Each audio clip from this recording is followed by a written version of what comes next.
we have with our students by going all virtual, which may be very much may be a possibility, and we understand that for the safety of our students.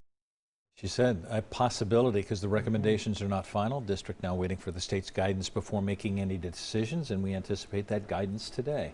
Absolutely. You know, with parents and teachers alike, this has been the hot topic since March. Really, what is the fall going to look like? Will we get through this and be able to go back and or have the virtual learning? Well, the interesting thing is that I'm married to a teacher, so it has probably been, I think for many teachers, probably the most intensive and detailed 3 months of their lives, or even just 2 months, as they were trying to figure out how to lay out plans for so many different kids. So even when the governor says, here's what we're laying out, the question even coming on the masks is for parents. What am I comfortable with my kids? Going back to school, do I know now what I'm going to know now in August? And that's been the difficulty of this pandemic this whole time, is the unknown. We just don't have any concrete answers. Right, you make a good point, Brad, when you say different age levels, different grades. It's all different for learning at home, and teachers go to school to specifically learn those grade levels. So when parents are at home, what are the expectations for myself to help my children learn and get them through this time? So there's a lot to talk about here. Well, let's talk about what the mayor did at 1 o'clock. A mandate now, starting tomorrow, as he plans to sign an executive order that will mandate that you wear a mask in public, in retail stores, in restaurants, anytime that you go out. Also pointed out, okay, we probably will not have a situation where the police are enforcing this. So you're going to create other situations, as I told you immediately as soon as we posted this out on Twitter. You're going to get those reactions. I got an immediate reaction. Absolutely not happening. I won't do it. It's 90 degrees out. I'm not going to do it. Who's going to tell me what to do? We're going to have another battle on our hands as this begins tomorrow. Absolutely, and as Mayor Ginther mentioned, Dr. Myshika Roberts as well, it is a point where they are relying on us to make this difference, to stop the spread, to slow the virus spread down. It's not that they're mandating, but he also did say they will readdress that if we need to. Well, and he may readdress that, as he said, in the legislature on Monday if he needs to put that into law. So the numbers that Dr. Myshika Roberts put out, 198 cases yesterday in Columbus alone. That makes for 10 days straight now that they have had more than 100 cases in Columbus at this point. The governor now getting ready to come to the podium. Let's head out. Indian's tie, and this was made for me by Rebecca Gray from Newark. Also have on a necktie from Sinclair Community College in Dayton. With 30,000 students, they're one of the largest community colleges in the entire nation. Notable Sinclair alums include Congresswoman Joyce Beatty, as well as State Senator Fred Strayhorn. So to both of them and to all the other alumni of Sinclair, congratulations. It's a great institution. I want to start today with our guidance for reopening schools. This will be out shortly, although it's my understanding that our webpage has been hacked, so some disruption going on, but we'll see. We'll get this out as soon as we can. Over the last few weeks, Lieutenant Governor and I and our team have talked to dozens and dozens of teachers and superintendents, school officials, educators from across Ohio, as well as medical experts. And I just want to say on a personal note that I really enjoyed those conversations. The dedication, the focus of our educators in the state of Ohio is absolutely amazing. They went through a difficult time. They continue in a difficult time. But they remain focused on our kids, remain focused on doing whatever they can to educate them as this virus continues.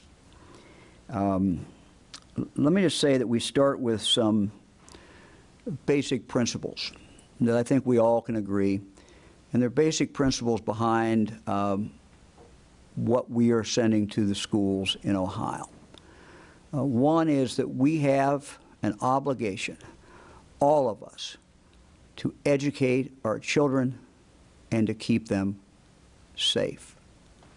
We recognize that parents are the first and best teachers.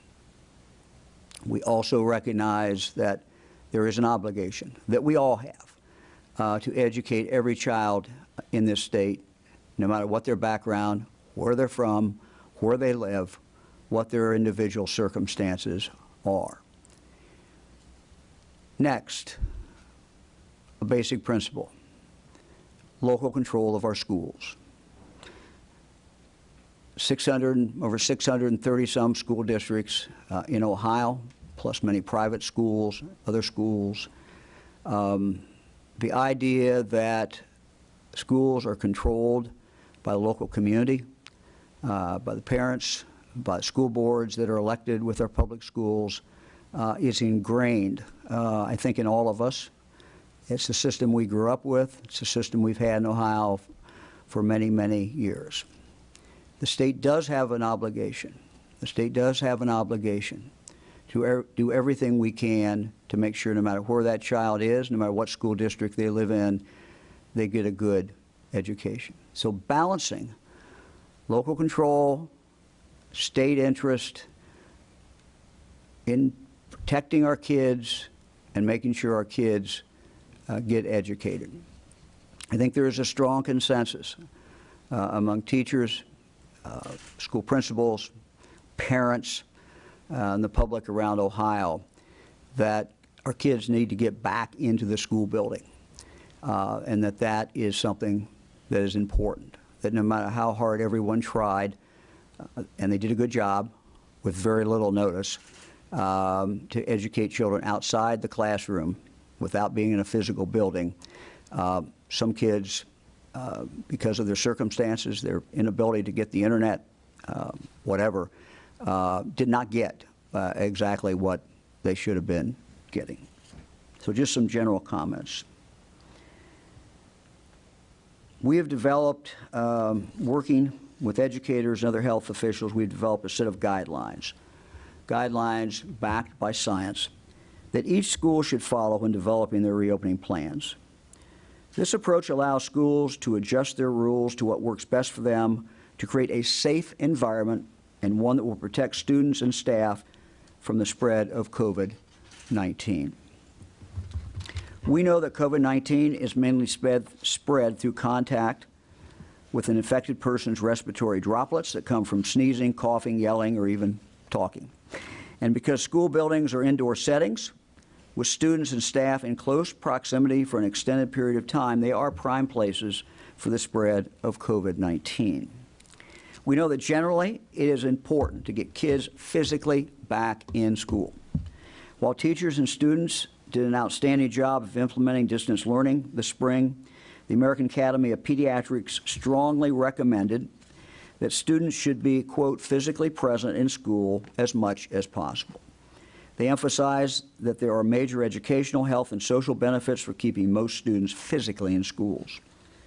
And so to be able to keep schools open, each of our guidelines is designed to create the safest environment possible for our students and staff. I'd like to spend a few moments now briefly outlining each one, but specific details about guidelines will be made available in the comprehensive document that I just held up, and it will be available when our website is free at coronavirus.ohio.gov.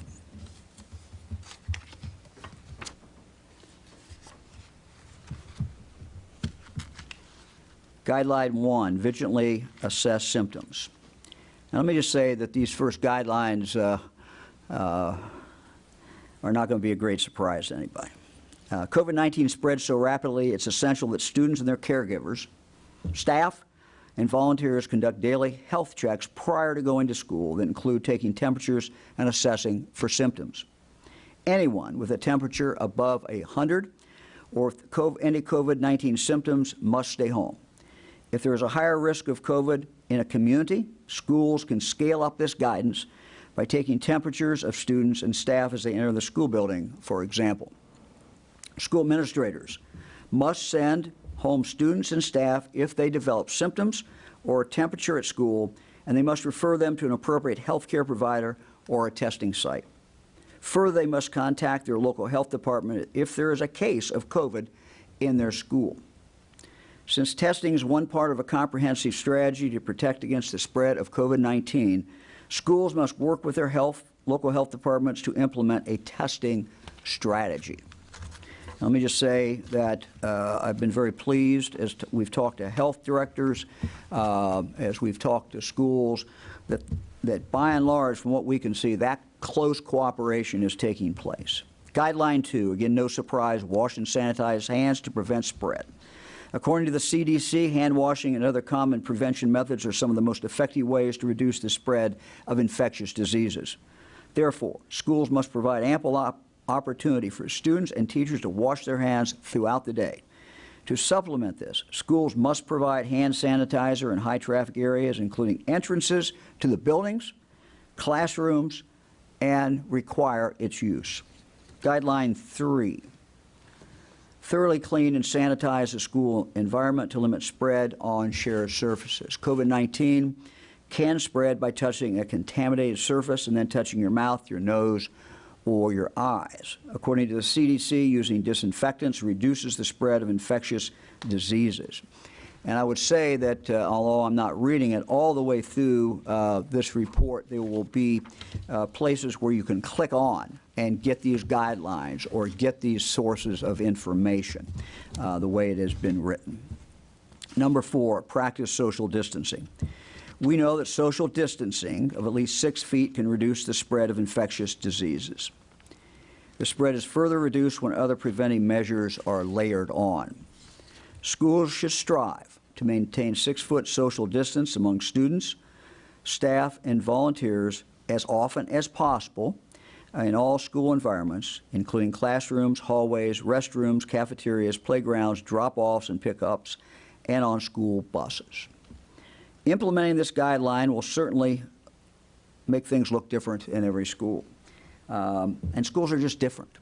And that's why there's a great deal of flexibility, obviously being allowed, as it should be, for the schools and the people who run the schools to determine how to implement these aspirational goals. Some schools may decide to stagger lunch times. Others may decide that students should eat in their classrooms rather than in the large cafeteria. Other schools may implement modified schedules to reduce crowding. Schools can help encourage social distancing by posting visual cues and reducing large groups mingling. Number 5, face covering policy. Every school should develop and must develop a face covering policy. Scientific studies show that using face coverings can significantly reduce the spread of COVID-19. Let's talk about the staff at first. Just as we have done in the business sector with employees who work in other businesses, other occupations, we are requiring school staff to wear face coverings to reduce the spread of virus unless it is unsafe or when doing so could significantly interfere with the learning process. Again, very similar guidelines, almost word for word, in regard to school and in regard to what we've already put in place with other workers. When face coverings are not practical, face shields may be considered. For example, wearing a face mask could make communication more difficult in some cases when teachers are interacting with students, students maybe with disabilities, maybe younger students, or students who are learning a foreign language. Because of the importance of face masks in slowing the spread of COVID-19, schools must, as I said, establish a face mask policy.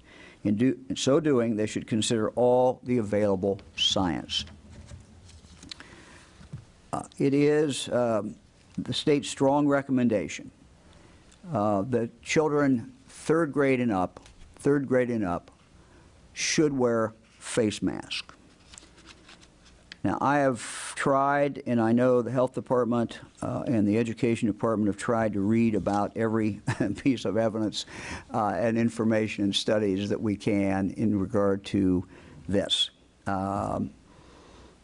There's clearly a strong consensus among health and children's experts that children 6th grade and up should wear face masks unless there's a medical or developmental reason for that child not to do so. And I want to emphasize, because I've heard from different parents about this whose children cannot wear a face mask. The school should work to reduce and do everything in their power to reduce any kind of social stigma for a student who, for medical, developmental reasons, cannot and should not wear a mask. So our recommendation is 3rd grade and up, strong recommendation. Again, we ask the schools to look at the science and develop a policy. They should look to the best science in developing a face mask policy. I would imagine that some schools will be comfortable in starting masks in kindergarten, some 1st grade, some later. The majority opinion, as far as we can tell, among experts, appears to be that children kindergarten through 5th grade can wear masks as long as allowance is given for the age and developmental level of that child and the physical situation that the child is in at that particular moment. That's a long way of saying we just use common sense. We follow the science, we use common sense in regard to how it gets implemented. We wear face masks to protect each other, often because people are sick, but people show no symptoms. Masks can be especially useful and are strongly recommended at any grade level during periods of increased risk when physical distancing is difficult. And obviously, when someone is on a bus, schools are going to have, and I'll talk in a moment about buses, but schools are just going to have an inherent problem in regard to buses. So, certainly riding the bus, picking up meals, families, schools, and students should use as much as possible the face mask to decrease the spread of this virus. To assist the schools in our efforts to implement our 5 guidelines, the Ohio Department of Education has created a document. Again, I held it up. The Reset and Restart Education Planning Guide for Ohio Schools and Districts. So actually, there are 2 separate documents. One is the more educational document. The one is the more health. They can bring them together, and both should be looked at. The latter one, which I'm talking about, is designed to help teachers, principals, and administrators think through solutions to many challenges that they face.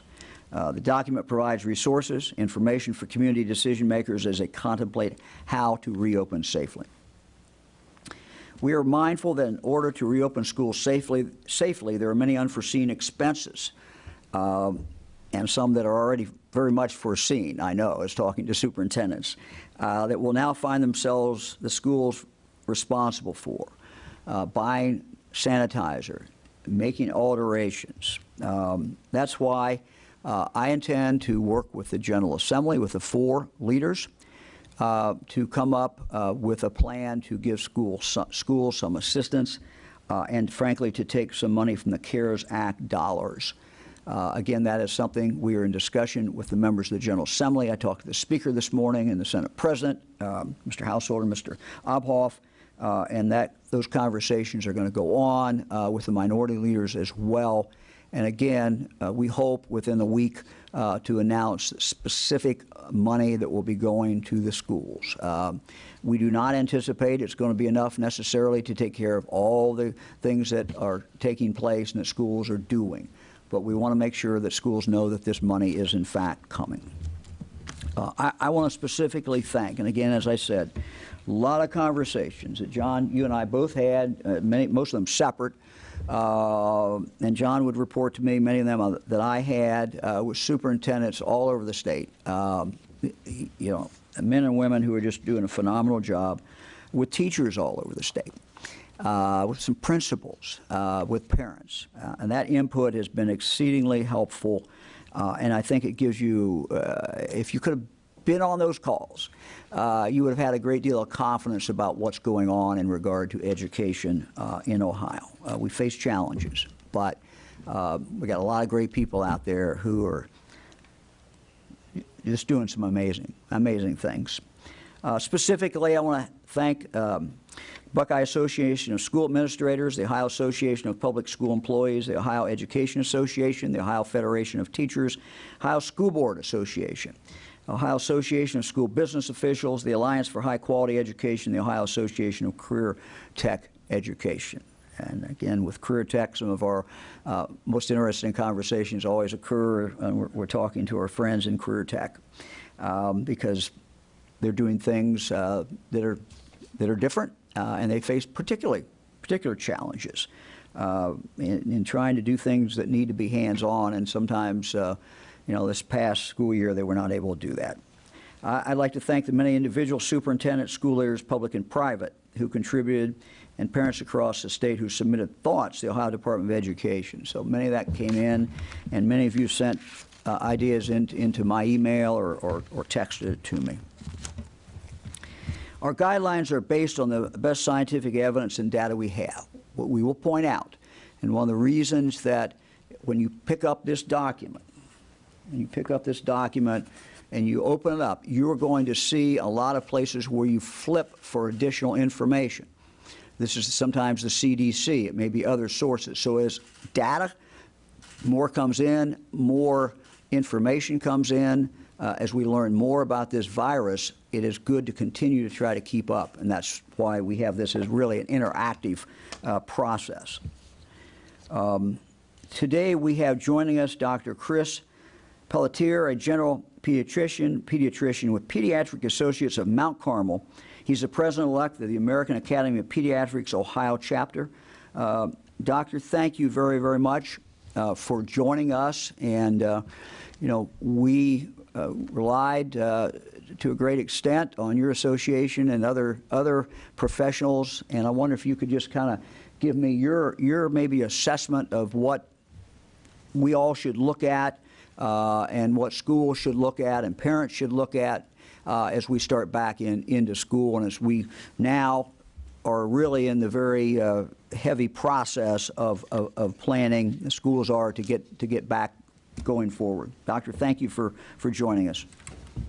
Governor, thank you for having me. It's a pleasure to be here. I wanted to start by talking about reassuring parents that might be worried. I have a child that's in high school, and I think all of us at one time or another currently are worried about sending our kids to school. What's that going to look like? And I know many of us have been waiting for this day to hear guidance from you, so we appreciate the time and effort that you and your staff and all of the organizations that took part in this to produce these guidelines.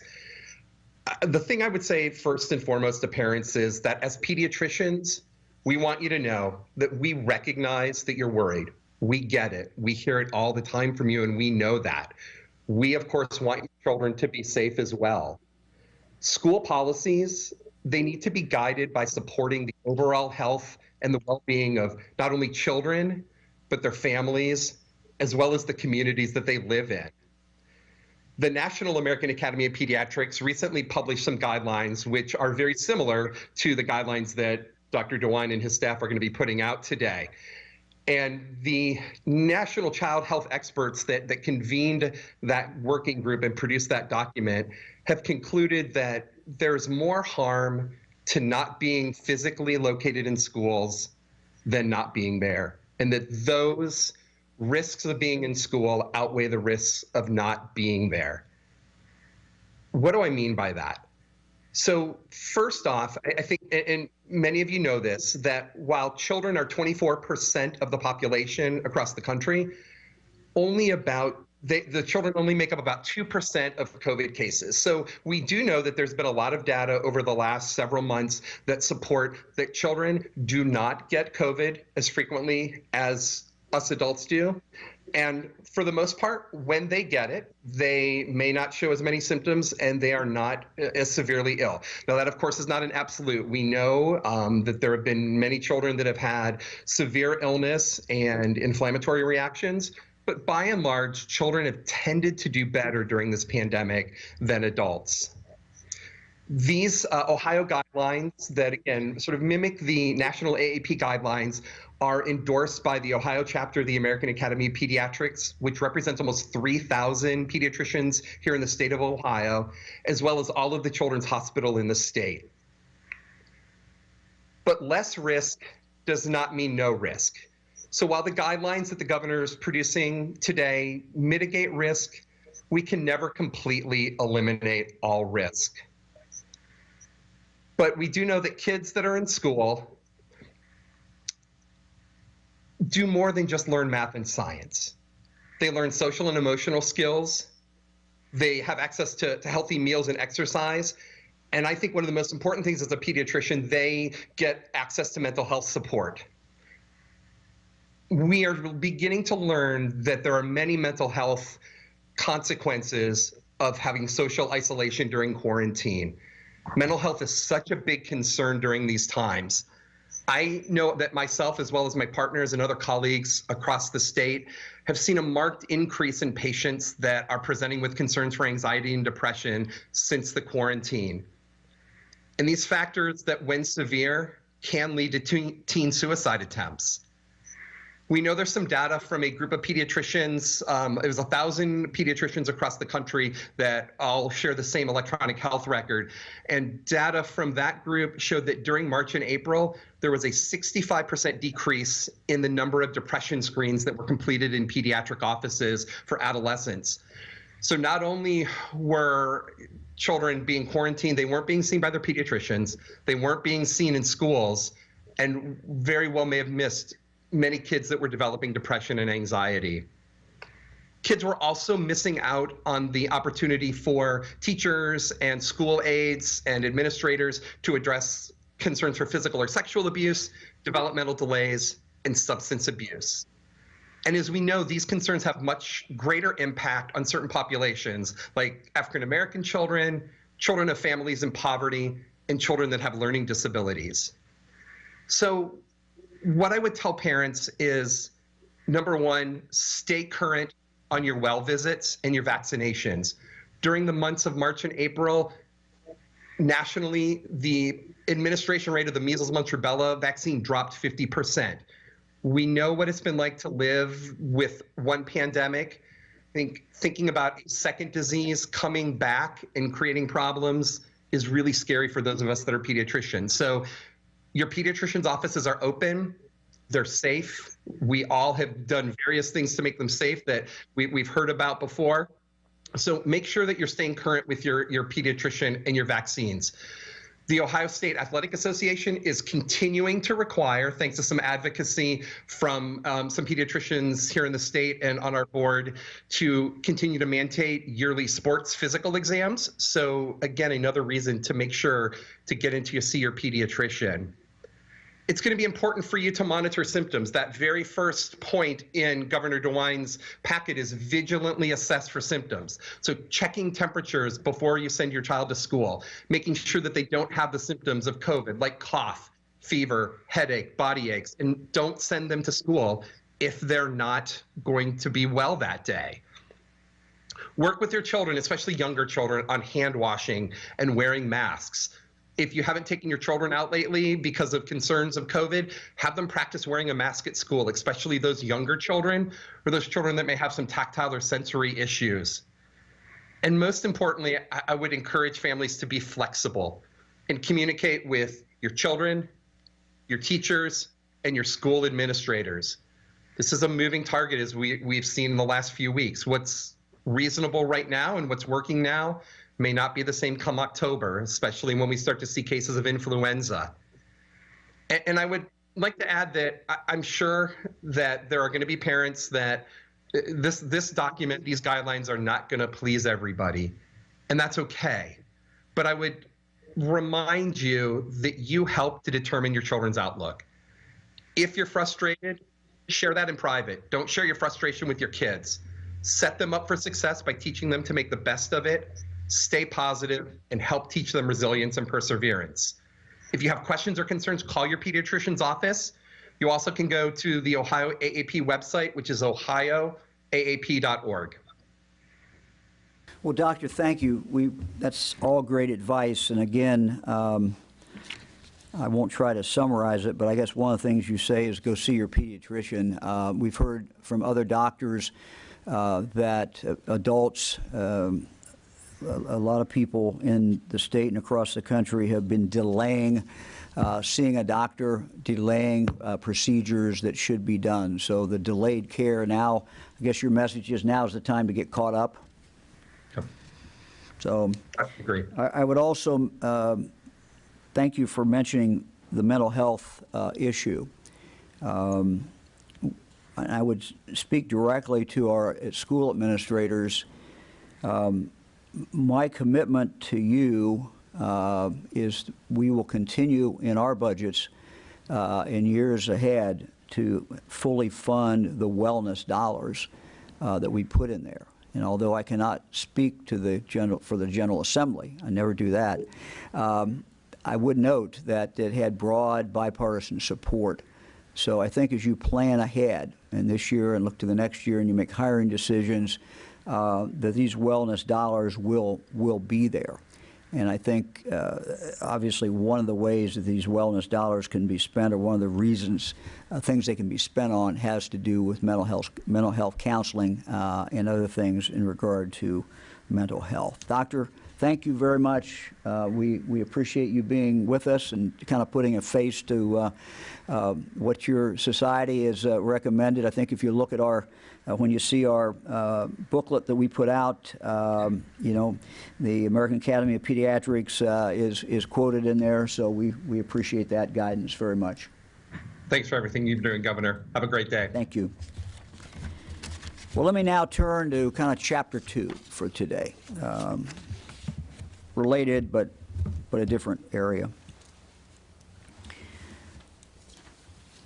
We are now at yet another critical juncture in our battle against the coronavirus. Someone likened this to being in the second inning of a 9-inning game. I'm not sure what inning we're in, but it's still fairly early.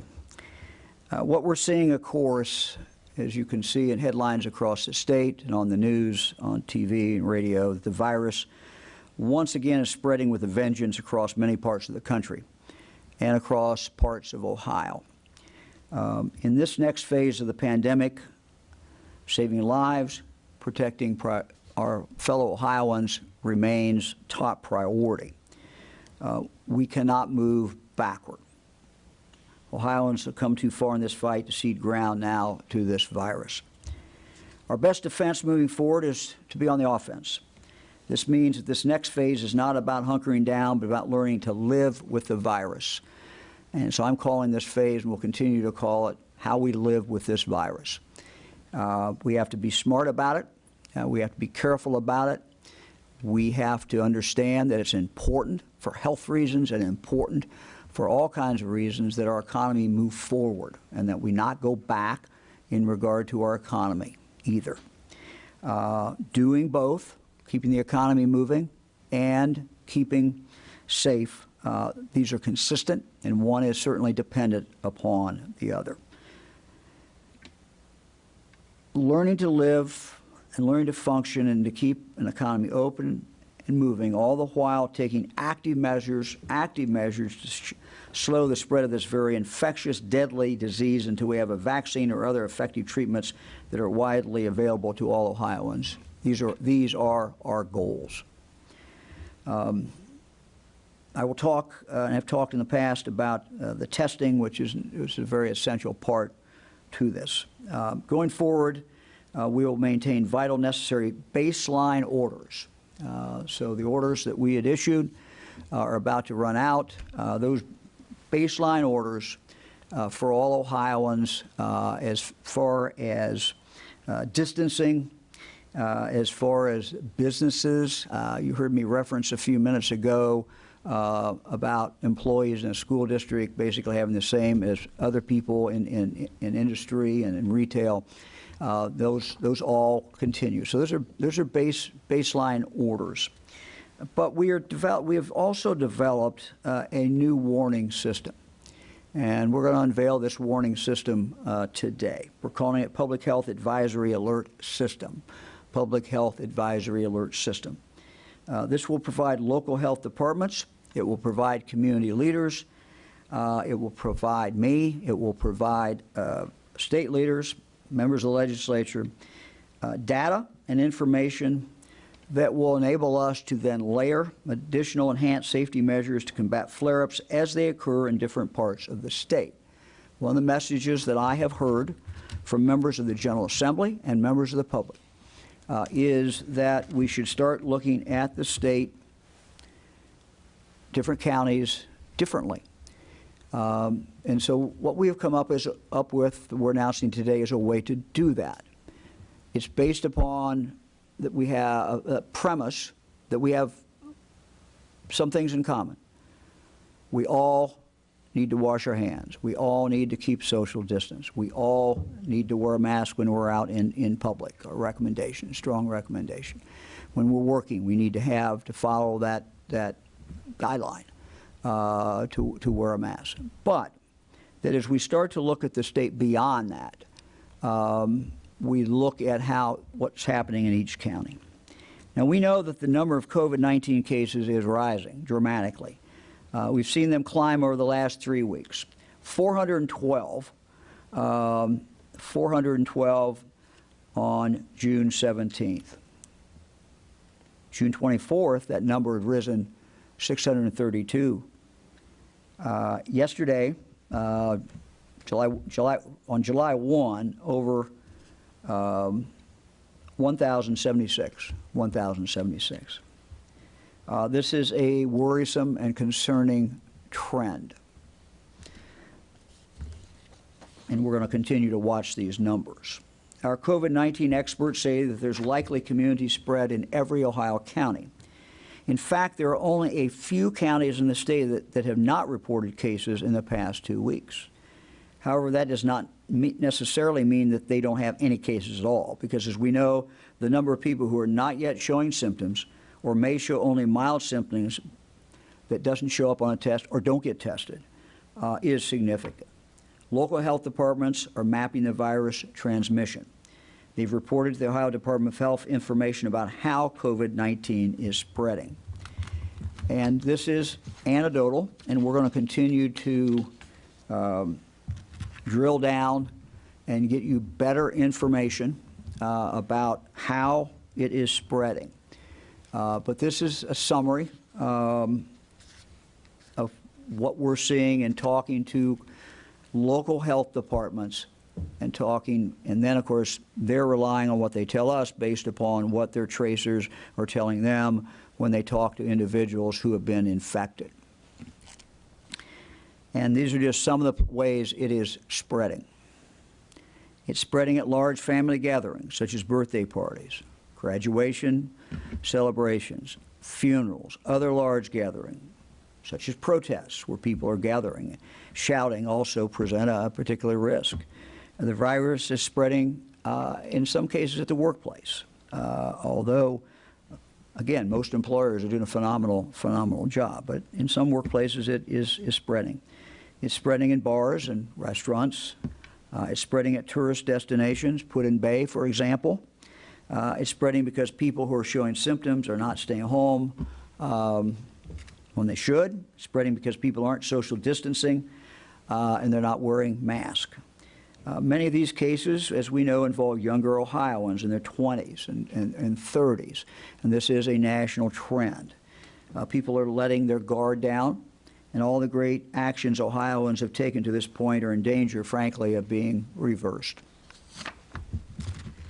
Our public health advisory alert system will help make clear the very real dangers happening in individual counties across Ohio.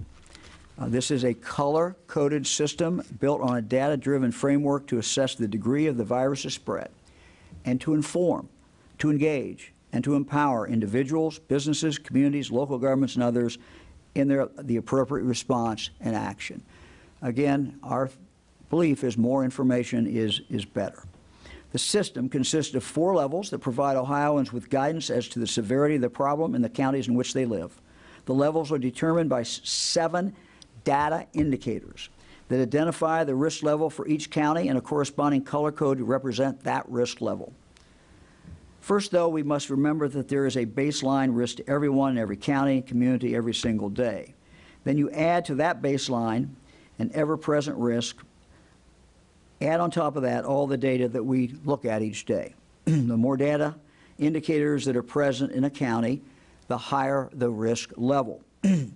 These data indicators, fall into 3 main categories: case symptoms and hospitalizations. Most of these data sets look back over 3 weeks, a 3-week period of time, since it may take up to 2 weeks for an individual to start showing symptoms at all. So let me start by talking about the case indicators. We have 7, and we hope to add 3 more when we can get that appropriate data. Indicator number 1, new cases per capita. When the data shows that a county has had an average of 50 cases per 100,000 people over a 2-week period, that will trigger a flag for an increasing case rate. Using this data point means we are taking into account the population of a county when monitoring case increases. We're using this specific threshold because this is the point at which the Centers for Disease Control and Prevention define a population's case rate as going from moderate to moderately high. We think that's a significant number. Number 2, we look at the sustained increase in new cases. If the number of new cases in a county continually increases for a series of days, that's another indicator of virus spread. A county will be flagged for meeting this indicator if the data shows at least a 5-day period of sustained new case growth. Our third indicator, proportion of cases that are not congregate cases. And again, in this one, we are in this formula downplaying to some extent what's going on in congregate care. We know that the risk of spread within congregate settings, such as long-term care facilities, prisons, is high. But those in these facilities generally are less likely to transmit the virus to the general public. That's why we must give more weight to non-congregate cases when we're looking at community spread. When we begin seeing a large number of positive cases from those living in the broader community, that is a big concern. Data showing more than 50% of new cases originating from non-congregate settings during at least one of the past 3 weeks will trigger a flag on this indicator. Now, let's move on to 4 or 5. Again, let's look at symptom indicators. The next 2 that I'm going to tell you about monitor the incidence of illness using data from emergency departments and outpatient settings, including telehealth appointments. So again, these are early warning, what I would call early warning indicators. They don't have really anything to do with the cases. They're before you would ever record a case. But this is an early warning system. That would include indicator 4, sustained increase in emergency room visits. Emergency room data will show us the trend in the number of people who visit an emergency department with COVID-19 symptoms or a COVID diagnosis as a result of the visit. A county is flagged when there is an increase in ER visits over a 5-day period. This data is also important because it gives us an idea of the number of people whose symptoms may get worse and may need a hospital bed in the future. Number 5, also an early indicator, sustained increase in outpatient visits. Similar to the previous indicator, this data looks at the number of people visiting outpatient settings, including telehealth appointments, with suspected or confirmed COVID-19 symptoms. This data helps us understand how many people are sick enough to go to the doctor's office. Very interesting, very important. And as with emergency room visits, this can be an early warning indicator for future hospitalizations. A county is flagged when there is an increase over a 5-day period. Now, Let's go to the last two, 6 and 7. Let's look at hospitalization indicators. The next two indicators focus on the number of people in a county who are seriously sick with COVID-19, sick enough to go to the hospital, and are ultimately admitted into the hospital. So now indicator number 6, sustained increase in new COVID-19 hospital admissions. This data shows the burden of COVID-19 in the community. When the numbers show at least a 5-day period of sustained growth in the number of county residents with COVID-19 who are admitted to a hospital, the county will be flagged for meeting this indicator. To be clear, this measure looks at the county of residence. So if someone lives in Vinton County, for example, someone lives in Delaware County, and their hospital is in Franklin County, what gets recorded on this one is the county where they come from. So it does not skew the numbers. This measure looks at the county of residence rather than the county of hospitalization, since residents may seek care at hospitals in other places than their home county. Number 7, the final one that we're using, intensive care unit ICU bed occupancy. One of the challenges of treating COVID-19 patients is the long period of hospital care or ICU care that is often required. While new hospital admissions tell us the new burden of illness in a county, admissions do not tell us the resource burden on the hospitals in the broader region. This indicator looks at regional data for both COVID and non-COVID use of ICU beds. So it's just like we're filling it up, and it gives us an indication of how full we are in our hospitals. A county is flagged for the indicator when the regional ICU occupancy goes above 80% for at least 3 of the last 7 days. We're also looking, again, that one is based on that particular county, the hospital is. As I told you, we're also looking to refine these measurements. I'll just mention quickly, we have 3 other ones that we will be using, we hope, once we get the data and we can put it online and it's usable. Contact tracing, we'll get some data from that. Tests per capita and percent positivity. So those will all be coming. Now, how do these current indicators then inform the different alert levels in our public health advisory alert system? Let's start with a basic fact. Our data team thinks all 88 counties have community spread.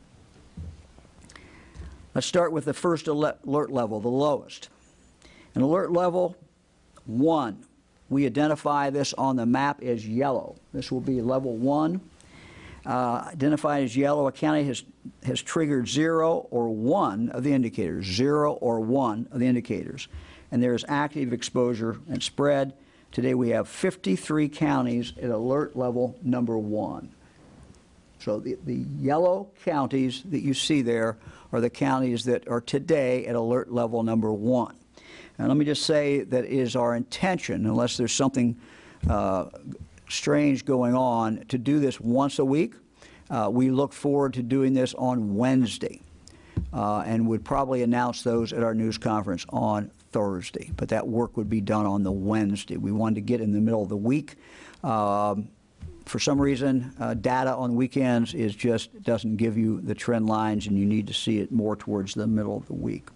The majority of these counties are seeing a moderate number of cases, according to the CDC's definition. Some are seeing a steady increase of cases each day, but not necessarily a rapid spread. And I caution you, though, if you live in one of these counties, we should not have a false sense of security. Many of these counties do have, certainly these counties do have, we believe, community spread. At alert level 1, all current health orders and sector guidance should be followed, as they are in all levels, including guidance for business and mass gatherings. On an individual basis, all Ohioans should continue to take appropriate health and safety precautions, including conducting daily health and symptom assessments, staying home when sick, and contact your medical provider for advice, maintain social distance of at least 6 feet, wear a face mask or covering while in public, exercise increased caution when interacting with others who are not practicing social distancing or wearing face coverings, avoid travel to high-risk areas, and practice good hygiene such as regular hand washing. So you'll find those recommendations on all 4 levels. So we started with the yellow. Let me go to level 2, which we're identifying as orange. This will be the orange level. A county has triggered 2 or 3 of the indicators, and there is increased risk of exposure and spread. We have 28 counties now in this category. These counties are seeing cases that are growing in the community in the last 2 weeks. In these counties, you're seeing more people go to the doctor or emergency room because they are experiencing symptoms and they want to see whether or not they have the virus. Ohioans in level 2 counties should exercise a high degree of caution, and as with every level, all current health orders and sector-specific guidance must continue to be followed. Furthermore, Ohioans should continue to follow these guidelines outlined in level 1.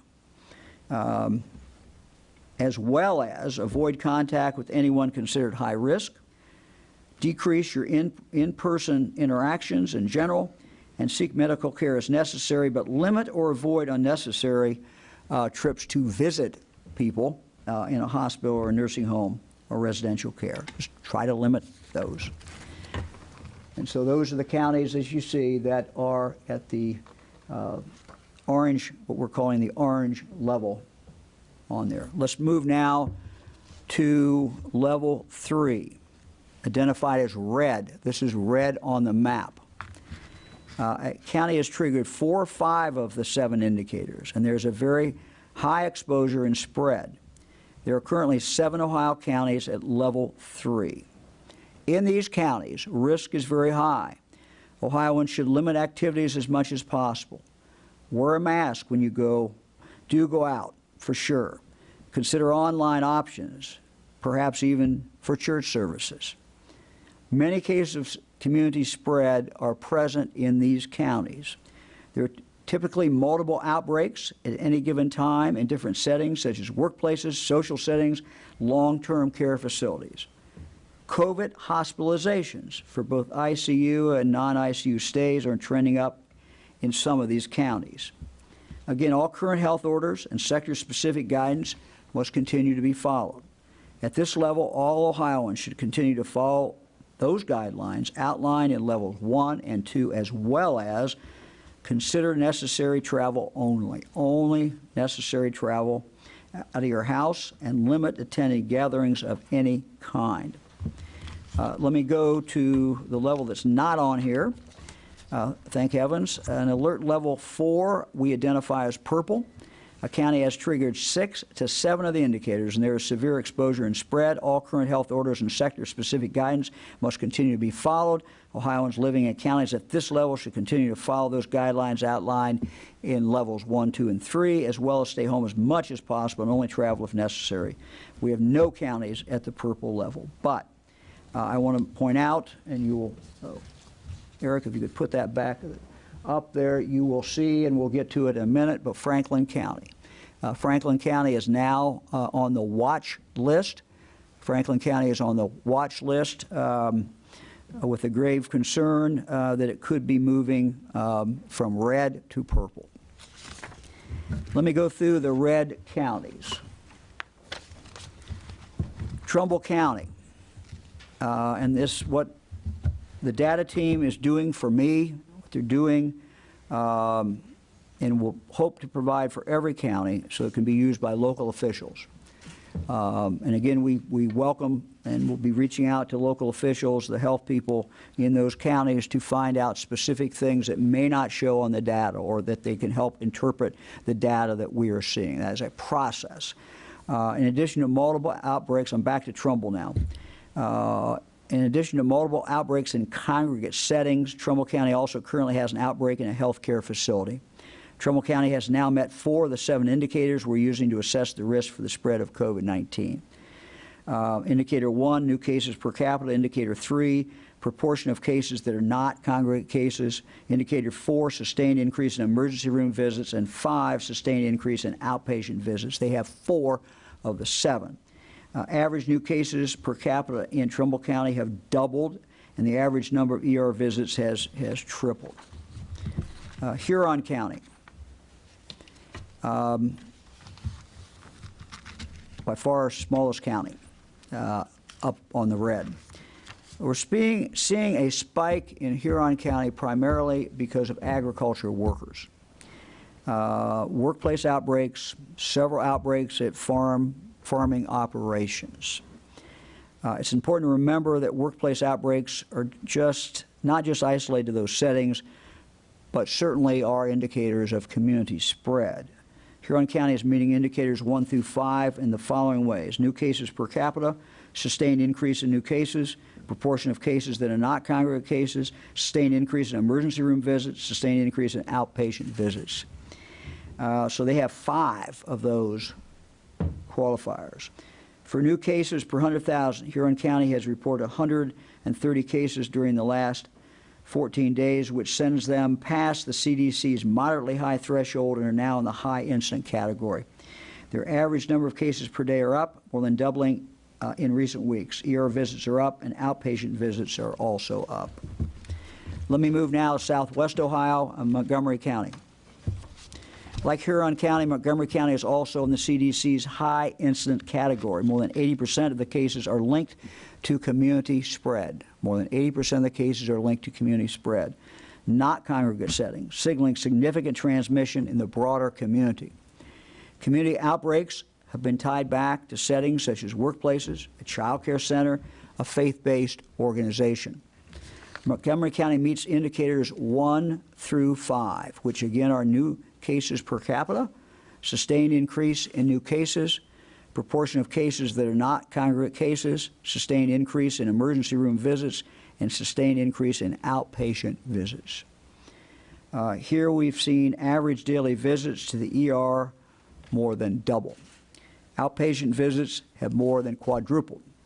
And the West Central region, the region where they're in, the number of COVID-positive patients in the hospital or on ventilators has doubled in the last few weeks. Let's go down south of there to Butler County. Butler's meeting 4 of the 7 indicators. New cases per capita, sustained increase in new cases, proportion of cases that are not congregate cases, and sustained increase in outpatient visits. As of this past week, the average new cases in Butler County per day doubled. This increase is not simply due to increased testing. The other healthcare data suggests otherwise. Outpatient visits in Butler County have nearly doubled, and the number of COVID-positive patients in the Southwest region's hospital beds and ICUs have also doubled since the 2nd week of June. Butler County's recent outbreaks include a retail store and a long-term care facility. Let's head back up north to Cuyahoga County. While many of Cuyahoga County's cases during the last 3 weeks have been within congregate settings, the county still has a growing number of cases outside of those settings, indicating that the risk of continued community transmission is high. Right now, Cuyahoga County has met 4 of the 7 health care indicators. Indicator 1, new cases per capita. Indicator 2, sustained increase in new cases. Indicator 4, sustained increase in emergency room visits. And Indicator 5, sustained increase in outpatient visits. Cuyahoga County's total number of cases with the onset dates during the last 2 weeks rose higher than any 2-week period until now. Their average number of daily cases has more than doubled. The average daily number of ER visits has doubled, and outpatient visits have tripled. We'll go back south down to Hamilton County. Hamilton County had been holding steady at the end of May and into early June, with an average of 30 new cases a day. That changed this past week. New cases each day have quadrupled to approximately 130 cases per day. Right now, Hamilton County has met 5 of the 7 healthcare indicators. Indicator 1, new cases per capita. Indicator 2, sustained increase in new cases. Indicator 3, proportion of cases that are not congregate cases. Indicator 4, sustained increase in emergency room visits. And Indicator 5, sustained increase in outpatient visits. ER visits have nearly tripled, and the number of people diagnosed with COVID-19 after visiting their doctor has more than tripled. Recent outbreaks are happening at workplaces, in a faith-based community setting, and in business. In all, Hamilton County has seen a high percentage of its cases outside of congregate settings, ranging from about 89% to about 97% over the last 3 weeks. Now, let's turn to Franklin County. Again, Franklin is red as the other ones I just read, but there's a special concern, and we have them on what we're calling a watch list. Franklin County's growth in number of new cases, 1,500 in the past 2 weeks, is explosive.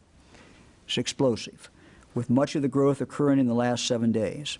Franklin County has a star on it because it's the top of our watch list right now, meaning it's high red and close to meeting a 7th indicator, which would bump it to alert level 4, which is the highest level. Right now, Franklin County has met 5 of the 7 healthcare indicators. Indicator 1, new cases per capita. Indicator 2, sustained increase in new cases. Indicator 3, proportion of cases that are not congregate cases. Indicator 4, sustained increase in emergency room visits. And Indicator 5, sustained increase in outpatient visits.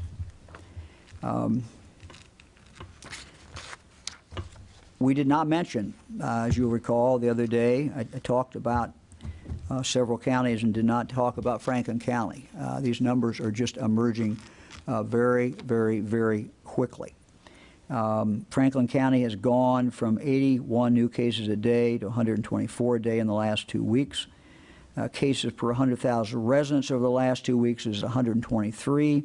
That is higher than the CDC's high definition of 100 new cases. In fact, between Monday's press conference and yesterday, Franklin County had more than 350 newly reported cases. Add to that recent outbreaks in an apartment complex, manufacturing facility, and a child care facility. For the past 3 weeks, more than 80% of the cases have been outside of congregate settings. Outpatient visits have spiked. In recent visits, the ER have more than doubled. So we're watching Franklin County very carefully. Finally, regardless of the alert level, we should highlight 2 important additional points. High-risk individuals. This is being defined as roughly 60% of Ohio's population. They are at an increased risk of severe illness, should take every precaution to guard against contracting COVID-19, including following guidelines at higher risk levels. To better understand your own individual risk, of course, consult a doctor. Second, Ohioans should assume that if one member of their household is sick, then every household member should be treated as if they're sick. That means taking appropriate measures to control the spread, which should include self-quarantining and contacting a doctor.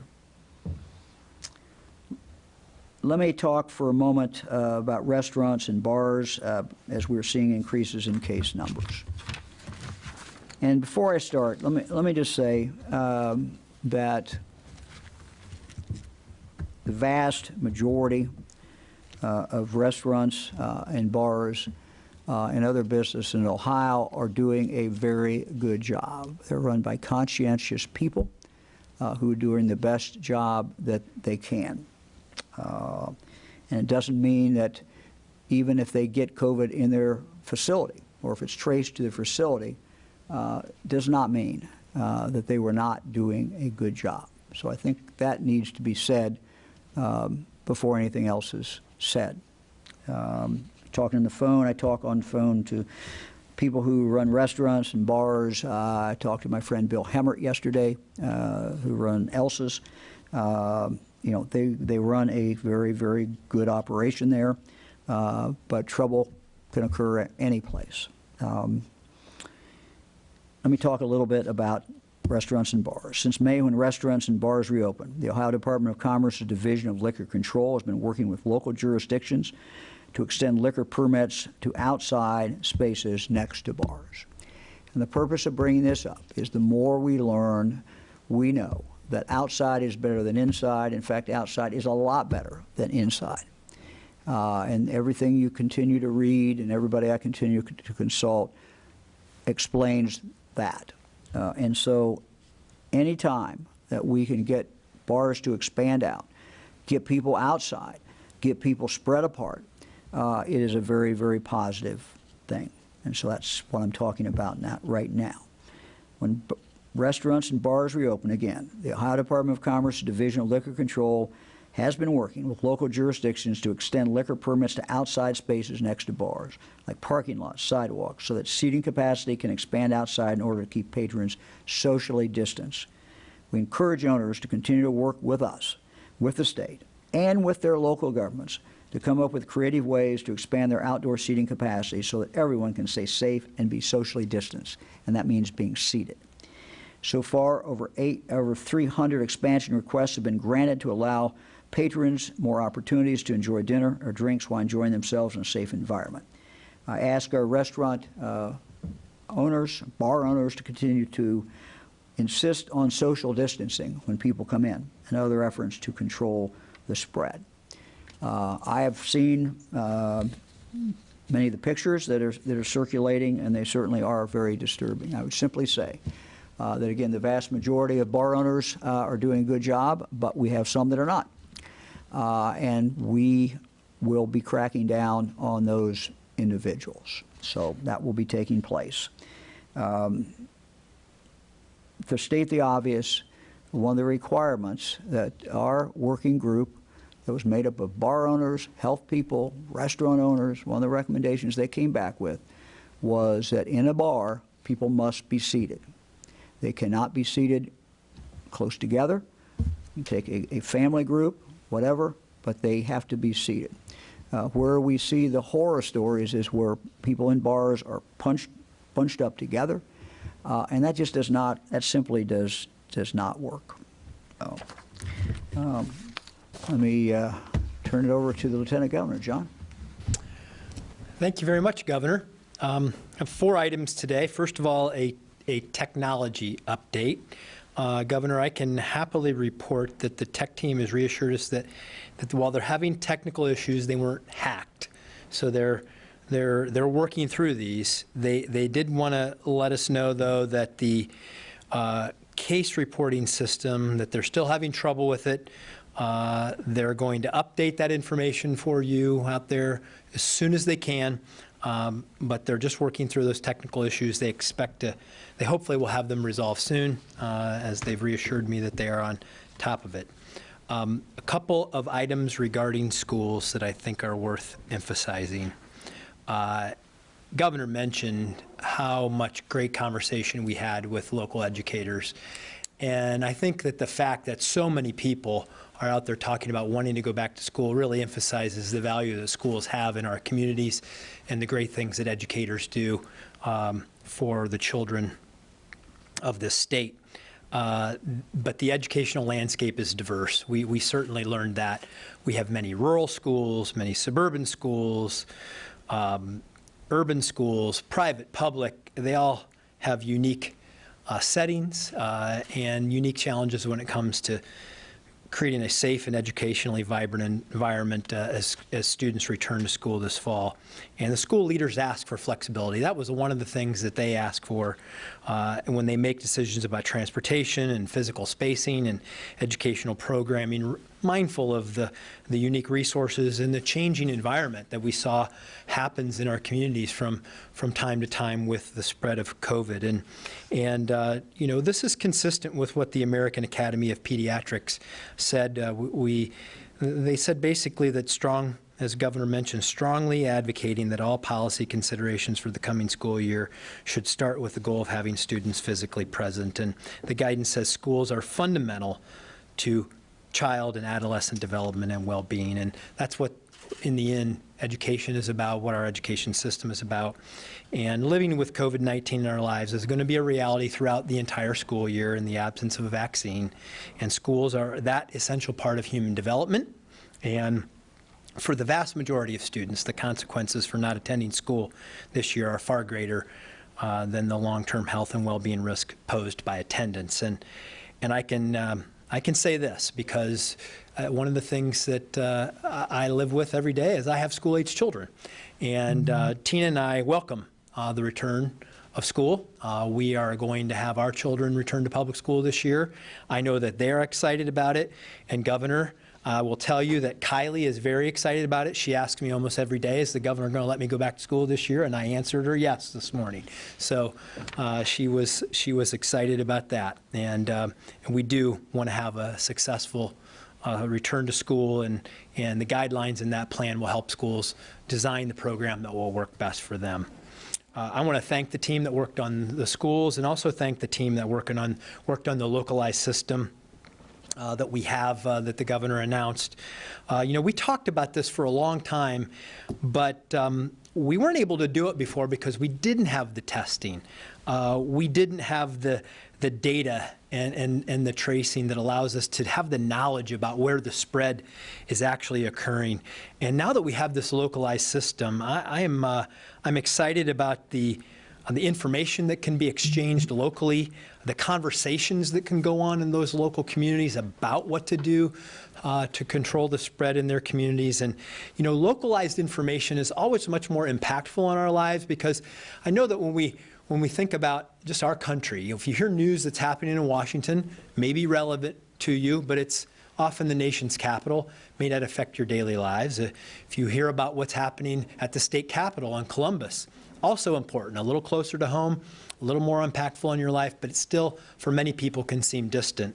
But this data, this system at the county level, at the community level, really can help people understand their risks and what they can do about it, and drive those conversations that can be real and persuasive in a business, for individuals, for families, about what they do in their lives and how they can help assess the role and really individualize how each person can be part of the solution.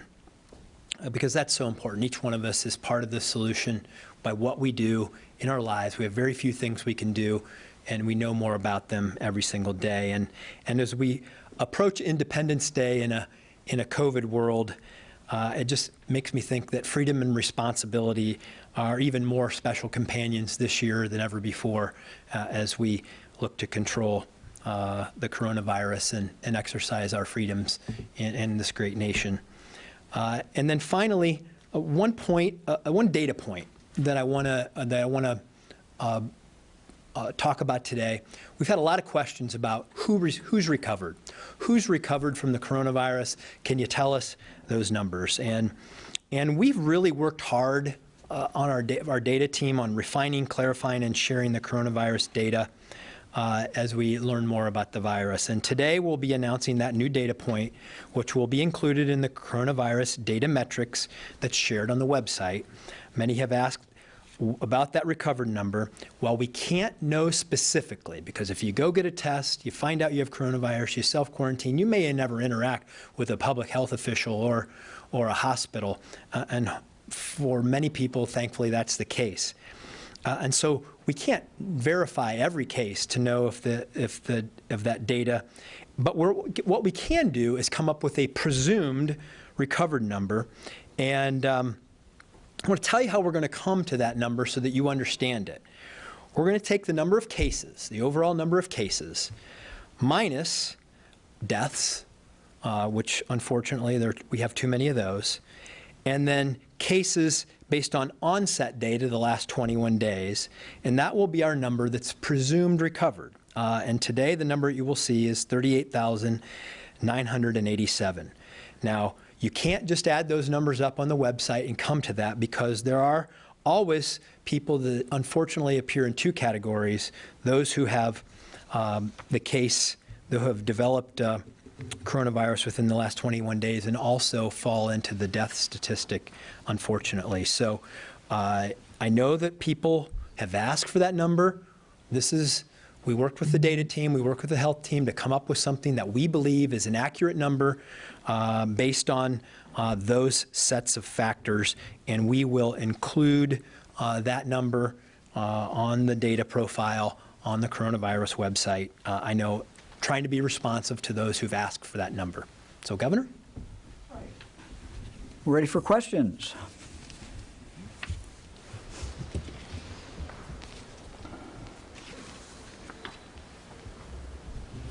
Good afternoon, Governor. Jeff Reddick from ABC 6 News here in Columbus. On the school reopening plan, the one thing I didn't see addressed is what happens if a staff member or student in the building tests positive for COVID-19. Is that guidance included in your plan? The general guidance is yes, it is, and I didn't include everything that's in the plan. I put everybody to sleep for an hour. I figured that there's a limit to what everybody can endure. But yes, it is very much in there. Yep.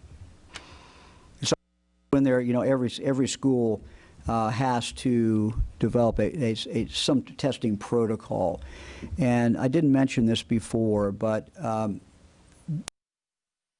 testing is going to continue to change. It's going to continue to get easier, and it's going to continue to get less intrusive.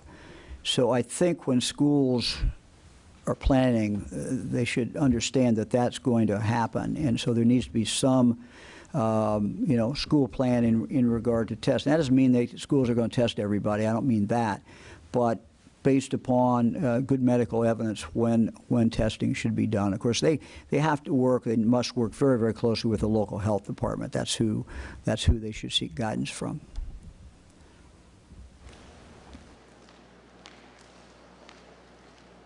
Good afternoon, Governor. Karen Johnson, WLWT, Cincinnati.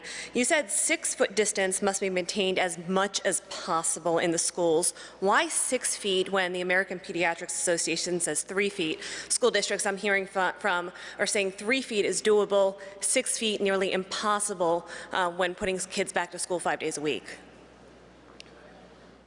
These are aspirational. There's no requirement. If you look at what I said, and then when you read the report, the only requirement is that we're going to put an order on that every employee, every teacher, et cetera, wears a mask. That's consistent with what we've done in other sectors across the economy. The rest of it is, this is what we highly recommend. But we also know, and I've stated, and the document states, that there are times when you're not going to be able to maintain that distancing in a school setting. So it's, as I said, it's a matter of common sense, how you try to achieve the best that you can every single day to educate young people, get the feedback from them, go back and forth, teacher with them, at the same time do everything you can to try to keep them safe. If you look at the 3 foot that was stated, the context was, and I believe it was as you said, American Society of Pediatrics, that came up in that document when they said, in this context, that if the choice was to be able to put kids only 3 feet apart in school, or having half the kids not go to school but do remote and then switch it, their recommendation, their strong recommendation, was go to the 3 feet. That's how the 3 feet came up. I don't know anyone who would prefer 3 feet to 6 feet, and it's all relative, and it is somewhat arbitrary. The more distance you can maintain, the better it is. But schools are going to have to live with the science, and they're going to have to do the best they can. And I trust our schools to do that. I trust the people who run them. I trust the parents to do that. A bus presents a unique problem. You're in a bus. Our grandkids, I think, were in for an hour. I've had kids in for an hour. It's an enclosed setting. Schools can't go out and double their buses, so there's difficulties. But you try to figure out how do you adjust to do that, and schools will come up with different ways of trying to do that. It may be a school says every student, no matter what age, wears a mask while you're on the bus. It may be assigned seats on a bus. It may be that you're assigned, and if there are 3 family members get on the bus, they got to sit together on the bus. I mean, there's all kinds of ways. We don't intend. It is not right for me or the health department or anybody else to try to micromanage, 5,000 school buildings in the state of Ohio. We trust the schools to do that. We set the guidelines. We did one mandate. We had high recommendations for the other things, but ultimately the schools will do a good job.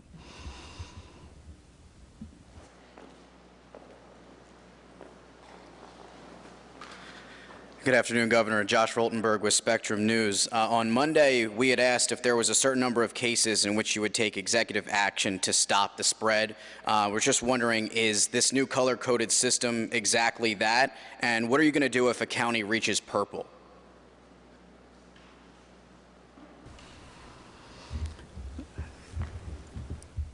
It is the new system, I think, is the best that we can come up with, because it takes into a lot of things into consideration. And I think the scientists will say, and the medical people will say, that when you're taking 7 things into consideration and not just one, the odds are of getting it right go dramatically up. And if you were just looking at cases and nothing else, you could have some outliers, some things going on. But what the process is going to be, this is basically objective standards, but in reaching the whatever level that county comes up with, or we come up with for that county that week, we're going to have consulted with the local health department and talk with them to see what data, that they have. But this will be an indicator for the local officials. Now, this will be an indicator for everybody who lives in that county. To the best of our knowledge, this is where you are in this fight against COVID-19. So they will be informed, mayors will be informed, and I'll be informed. And, everybody will be informed by that. And when we make decisions in the future, we're going to try to make them. We've got a baseline set for everybody, no matter where you live in Ohio, because the COVID is everywhere in Ohio. But the additional steps that might have to be taken will be taken, at least it's our intention now, to take those on a county-by-county basis. You've already seen with the new data that everyone is looking at that Dayton Mayor Ann Whaley, Columbus Mayor Andy Ginther, both have now set in motion a masking ordinance policy, and I believe I read that Mayor Cranley was thinking about it. So I want to thank them. Thank the city of Bexley. They're doing the right thing. They're reading the data. They're following it. And so that's the right thing to do. That's what data is for. That's what this information is for, to try to inform good decisions, whether they're made by a mayor, a city council, or the governor. Thank you. Afternoon, Governor. Max Philby with the Columbus Dispatch. Given your support, as you just expressed it, for the face coverings that have been mandated in cities across the state, is there any chance that you might institute such a mandate for the whole state, and why or why not?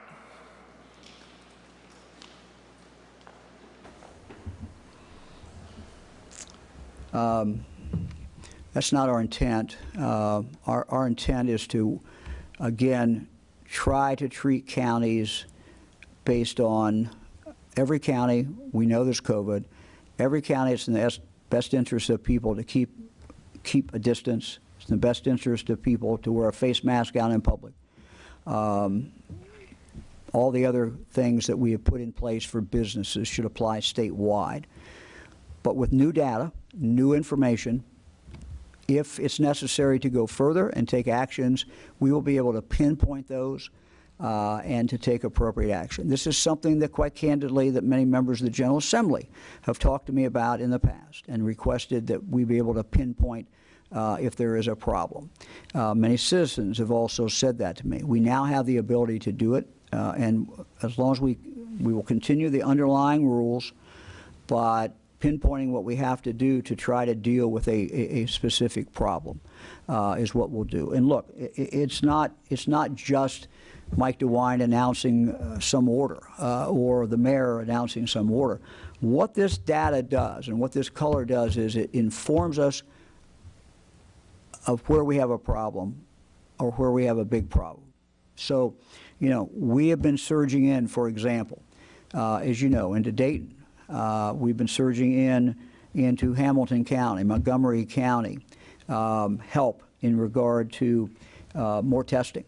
I talk with Mayor Ginther a lot, and we're talking about more testing here. The new data shows me that we have a problem in Trumbull County. We are starting to work with officials there in Trumbull County, and I'll be asking my team, hey, what are we doing about Trumbull County? What are we doing about Huron? What are we doing about the ag workers? I mean, we have a whole series. As soon as I saw this the other day, I said, we got to move on Huron County. What's going on? And so we started things in place. John got on the phone. Others did. And so it informs us not just to put orders on where we restrict something. It informs us to be able to surge in with more resources to try to turn the tide, to turn things around before they go even further south on us. So data is important. Information is important. It helps inform us. Governor, can I add some things to that? Because I thought one of the great conversations that I was involved in recently was the conversation we had with local health leaders across the state. I believe we might have had this last Saturday, where they talked about wanting to have a localized system so they could do the work of public health officials to create the collaboration, to inform people, to get the buy-in, to localize the solutions and the consequences. That they thought that would get better results with better buy-in. When you involve people in the decision, they tend to embrace it more, and you get better outcomes. And we hope that that's what the localized system is going to bring us. The local health officials were asking us for this. They were involved in the collaboration for us. That collaboration is necessary. We can make all the policies we want, but we have to get buy-in at the local level to make them work. And no matter what the color of your county is, a face covering is a good thing. It's a respectful thing. It's armor to get us through the fight. And it's like, we're going to suit up. We're going to do this. We're going to allows us to live our lives and also protect our family, friends, and loved ones. And so that's a culture that we want to develop beyond your color code. Wearing a face covering is a good thing, no matter what the color of your county is.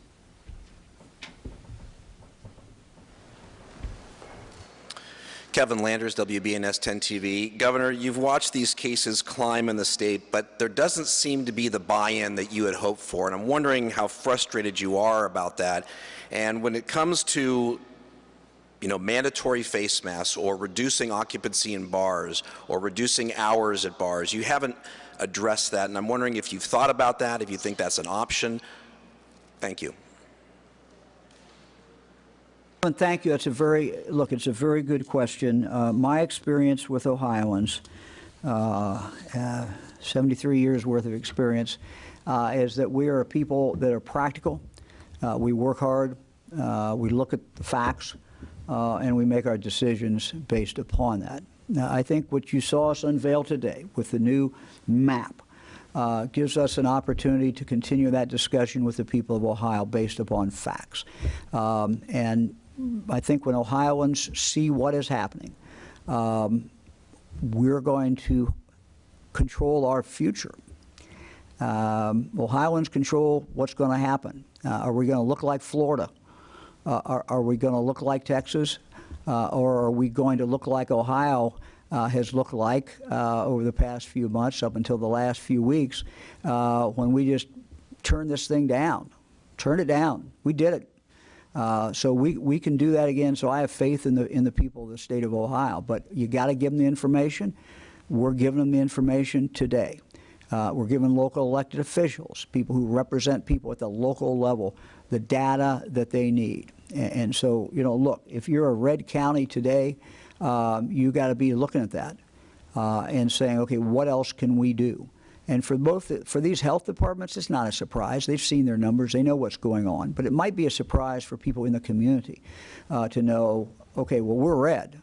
Or in the case of Franklin County, not only are we red, but we may be moving into purple. That should be all of this should be a wake-up call to Ohioans. This should be a wake-up call to all of us that we are in the fight of our lives, and we are literally fighting for lives. We're fighting for our future. We're fighting for our ability to be able to expand our economy and grow our economy, because I will tell you it matters not. I get questions a lot about what are you going to order? Well, whether I order anything or not, I will tell you if people are scared, and the virus is taken off, this economy is not going to recover the way we want it to. So for my friends who are headed up to Put-in-Bay, or my friends who are going to be in an establishment here in Columbus, I would just say, look, we control our future. We control what we do. Fran and I were at a funeral of a friend this week. We wanted to go up and hug the widow, but we couldn't do that. We couldn't hug her. But we just all have to, we're in this together, and what each one of us does. So this information should inform people. I think it should fire people up. I think it should get people excited and say, hey, we're tougher than this. We're not going to let this happen to our state. We are not going to be Florida. We are not going to be Texas. We are not going to be Italy. We are not going to let this happen. This is a long battle, and we won round one, maybe round two, but this is 15-round heavyweight championship, and we got to stay in there, and we got to stay punching.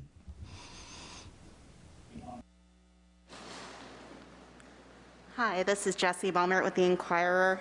I suppose I'm still trying to understand, if I'm a resident in Hamilton County, which is a red county right now, and it says limit activities as much as possible, what does that mean? What might change about my life if Hamilton County upgrades to a purple county, or businesses? Like, what is the difference for an average Ohioan?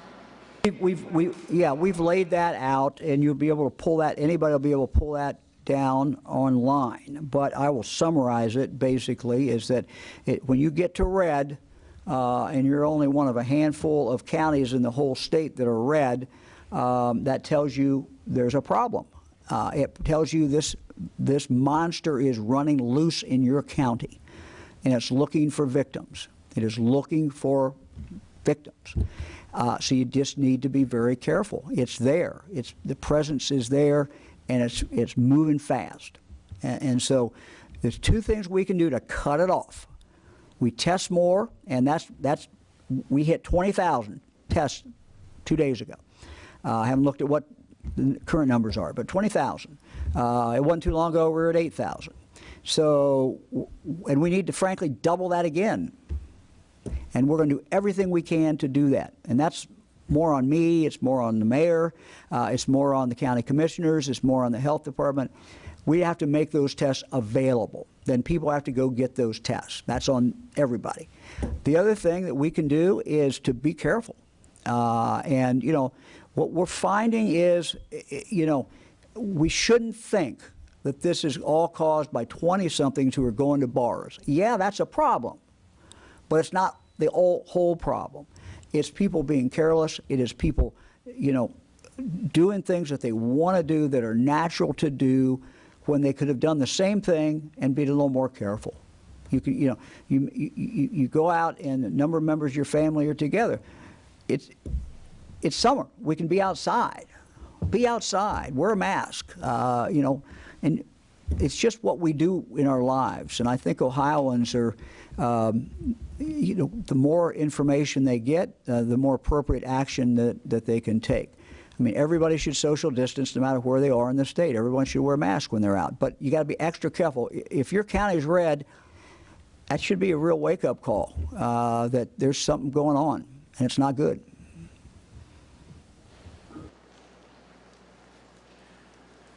Good afternoon, Governor. Marty Schladen, Ohio Capital Journal. I wanted to follow up on Max's question. Isn't waiting to mandate masks until an area is a hot spot, waiting until the horses are out of the barn? Isn't mask wearing a way to keep a place from becoming a hot spot? The answer is that it is a way of keeping a place from being a hot spot. And so my message, if you're yellow, if you're orange, if you live in an orange county or a yellow county, and you don't want to move up and see things get worse, you have it totally within your control collectively of what you do in that county. So people can control this. It's their everyday activity, and I'm not ruling out doing additional orders. I'm not saying we will not do that. We're seeing mayors, for example, in a number of places, as you saw, Dayton, Columbus, maybe Cincinnati. These are big steps that they're taking, and they're taking them based upon the data that they're seeing, what their health department is seeing. So we're going to continue to monitor it, but please do not, because I'm not issuing any orders today, please don't anyone assume that I don't think that this is a crisis. We are at a crisis stage in Ohio, and this thing could go one way or the other, and we can control it collectively by what we do every single day. So this is a crisis. We cannot describe it any other way. Wear a mask, keep a distance, be careful, be smart.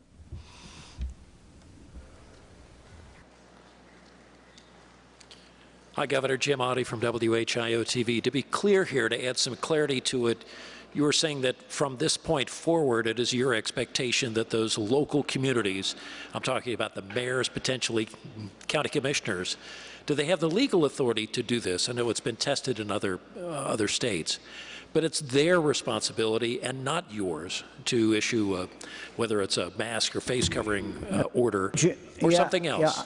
And why not you? Jim, I was not clear enough then. If that's your interpretation, I apologize. It is giving mayors and community members more information so they can make decisions. But it does not mean that I am not engaged, and it does not mean that I will not in the future make decisions if I think those decisions are needed to protect the people of the state of Ohio. So I am just as much engaged today, and I'm just as much willing to make decisions that will be unpopular with many to protect human life in the state of Ohio. But I do think it's important that as we go through this process in a democracy, in a republic, that we share as much information as we can with the public. And so this is data that when we started this, we didn't really have. We didn't have the ability to pull all this data down. Now we do, and shame on us if we don't share that with the people of the state of Ohio, so that they can turn to their local officials and say, "Hey, what are you doing?" As I said, the three mayors that I talked about, I think are to be commended for what they're doing. I think it's the right thing to do, but no one should mistake this as me backing off because we just have to keep moving forward. So we're going to continue to look at these numbers. We're going to continue to look at what needs to be done and take the appropriate action when it is in fact needed. Hey, thank you, Governor. Adrienne Robbins with NBC4. Governor, thank you for being here as always. Childcare was an issue back when schools originally closed, and now parents are looking at a possibility of a blended schedule this fall. I understand that the state is thinking of ways to help the schools with these costs, but are you or the General Assembly thinking of a way to help parents so that they don't have to make the choice between childcare or their jobs? Yeah, we are reviewing the child care situation. Quite candidly, we're waiting for a study to be concluded that we've been participating in with a professor, and wanted to kind of see what that data is. Throughout this, we have tried to balance the safety of children in child care, but not just children. It's the safety of the caregivers, those who are out there every single day taking care of kids. And we're worried about, frankly, their safety as well as the safety of these children. So we're waiting until we get a little more data. As you know, what we did, we had child care open up back up, but with reduced ratios. And our theory was that this would lessen the chance that someone would get sick. And we've had some people get sick, kids get sick, we've had caregivers get sick, but we thought and still believe that that will reduce it. But we're going to wait. We should be getting some early indications from this study. It may not be published, but some indication. And at that point, which we don't think will be too long, 10 days maybe or so. At that point, we'll make the decision in regard to if we open up child care in the sense of allowing child care with bigger ratios, higher ratios. We've cut the ratios down, which has been, I think, the complaint. Our answer is we cut them down to try to protect kids and try to protect caregivers, but we also know that there's some people out there who can't get it now. And so we have to deal with that as well. We have to try to come up with a balance. So 10 days or so, we should be able to let you know and let everybody know about that.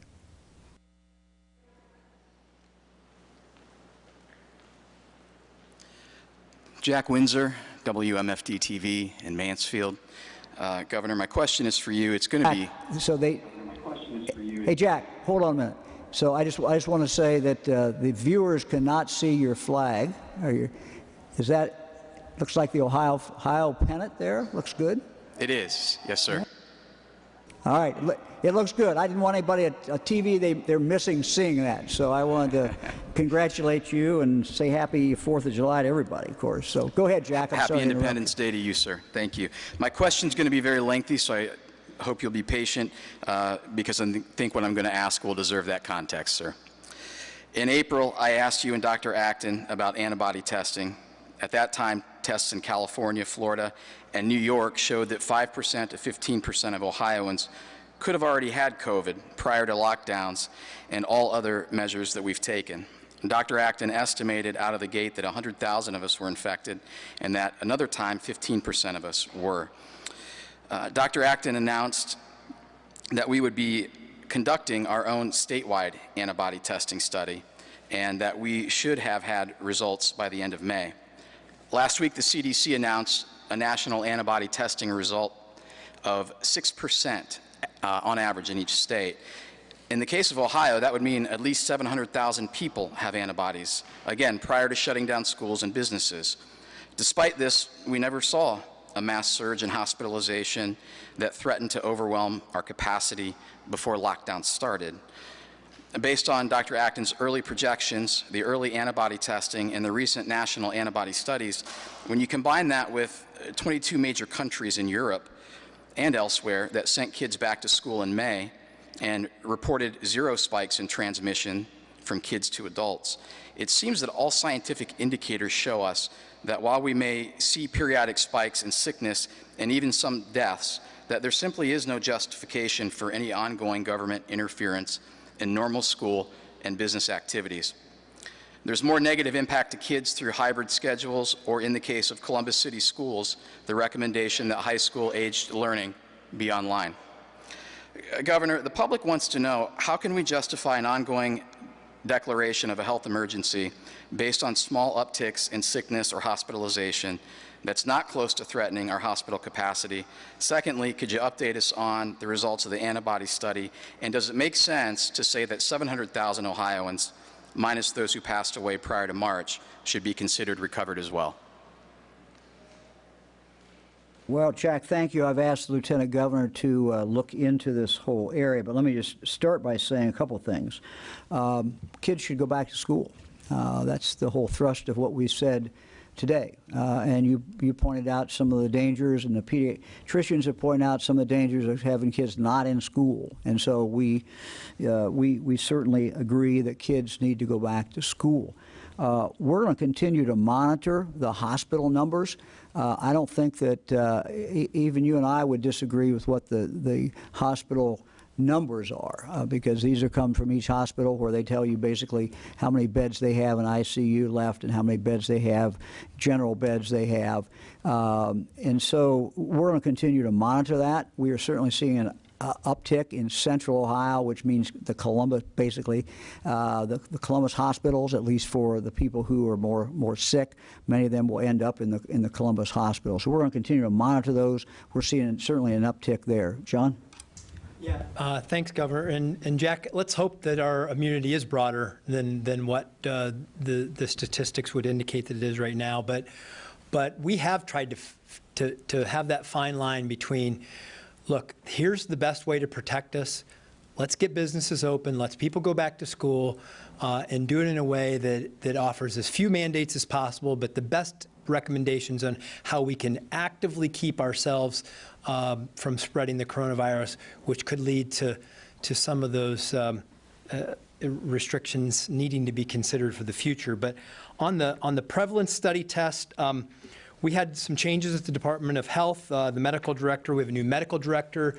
The new medical director has gone back through with the team to ensure that they're comfortable with the test methodology and practice, and we are moving forward, I've been told, with letters that will go out next week to households, to specific areas to begin the process of that 30 by 30 antibody testing in Ohio. It's been delayed. I can tell you that I wish it had happened earlier than this. I worked very hard with NetJets and others to get the antibody test from China to us so that we could do more of those kinds of things. That is moving forward. Let's hope that we get better news than perhaps the data shows us right now. And when that test is done, hopefully Ohio will be in better shape. But as of right now, the data is the data. It does show us going up in some areas. It does show hospitalizations go up. It does show ICUs going up. It's a trend. Nothing in the presentation today was a mandate. It was just telling people, look, you've got to do the things that get us through this so we don't go backwards, so we can balance the health and economic aspects. And I think that's what we all want. I know that there's a disagreement a lot of times in our society. You can hear it just in this press conference. Some people want masks and mandates. Some people want less masks and mandates. That's the greatness of America. We're having that debate. Now we're getting to do it at the local level, where we're going to get some buy-in on this so that we think will help make people feel better about what's happening and probably do a better job of controlling spread in their communities. And we'll get you that information on the 30 by 30 testing. I'll push to make sure we get it as soon as possible.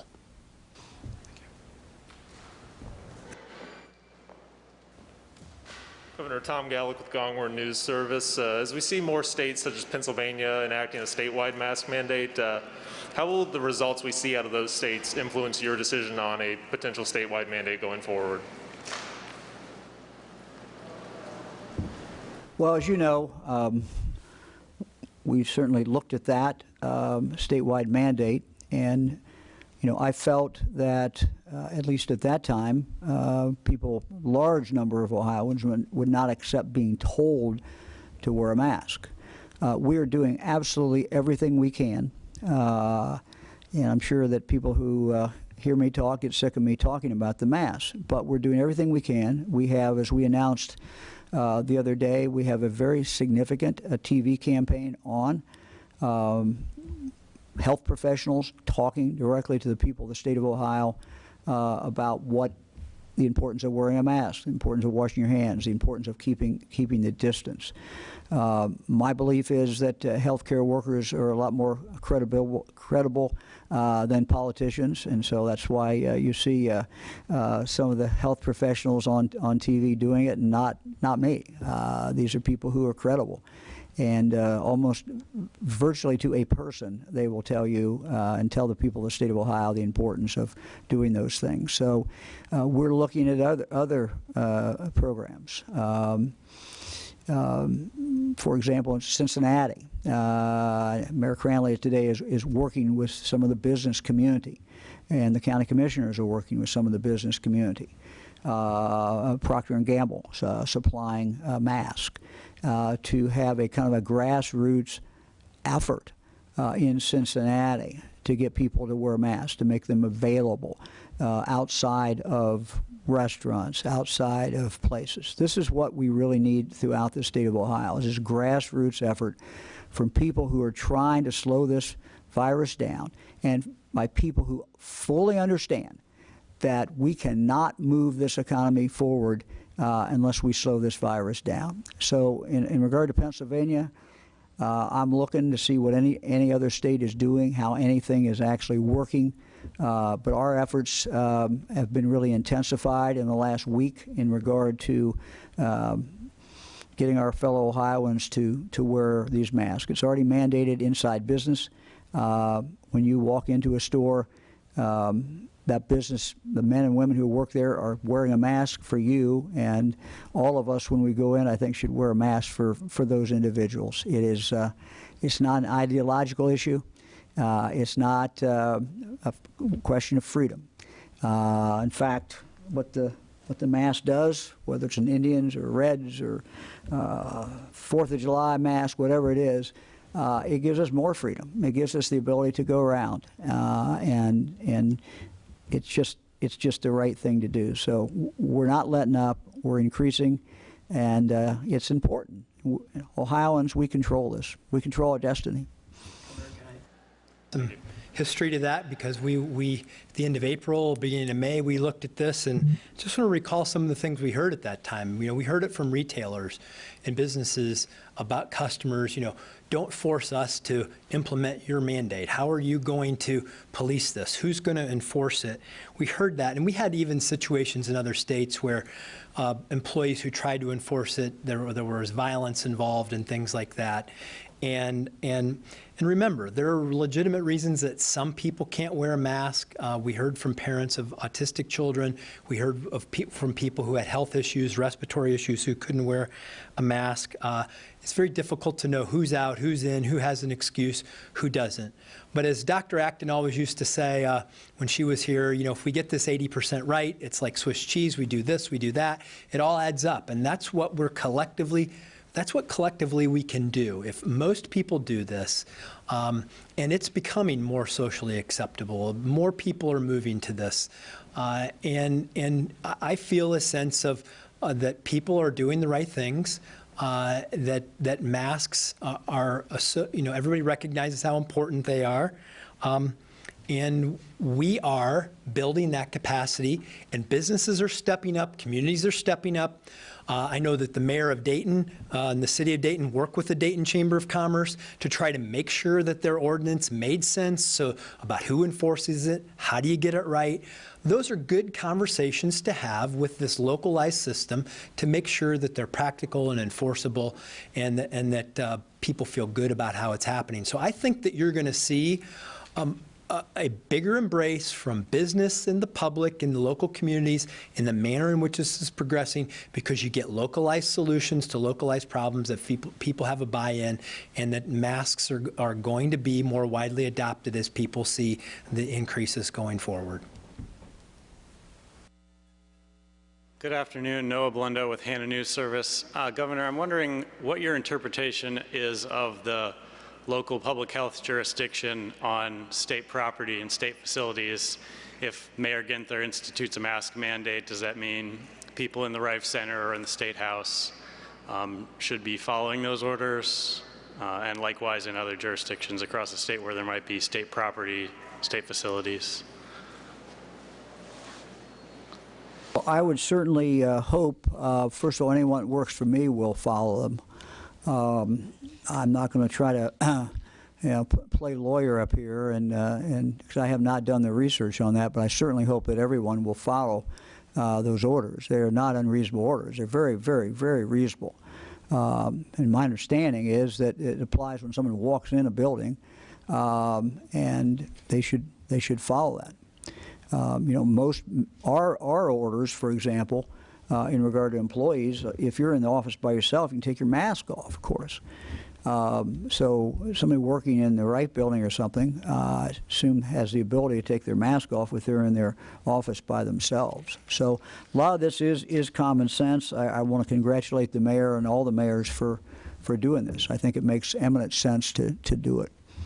And again, I'll go back maybe to a previous question or so ago. But if you look at what we highly recommend in schools, 3rd grade and up, certainly highly recommend that. Some schools will be doing the mask at an earlier age. Some may not be. But look, these are things that we all can do.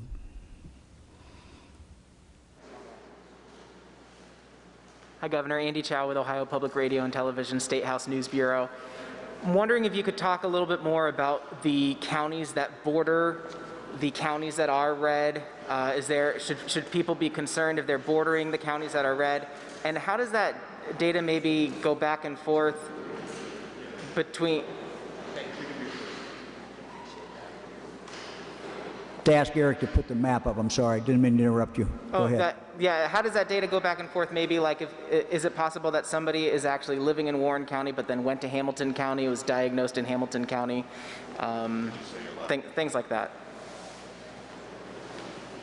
I mean, basically, the data is driven by county of residence with the exception of the one indicator which we looked at from a regional point of view. So if you're, you live in London, Ohio, and Madison County, and you end up in the hospital in Columbus, when you're looking at hospital capacity, they look at it by the county where the hospital is. But if you're looking at it by any other indicator of hospital admissions, for example, it would be attributable to Madison County. So this is, they try to make sense of this as far as what would be the, make the most sense. And we try to drive things based upon your residence. Now, if someone, I can make up a hypothetical, let's say someone went to a party in Columbus and they live in Madison County, and that the tracer turns out to find they got it in Columbus, I assume that they're still going to show up in Madison County. And that's what you find. We had a funeral, and we had a bunch of people in one county, but then a bunch of people came from another county. So, you report the outbreak in one county, but if you look at the numbers where they're attributable to, you're going to go back to wherever that person is from, which is certainly, could be a neighboring county.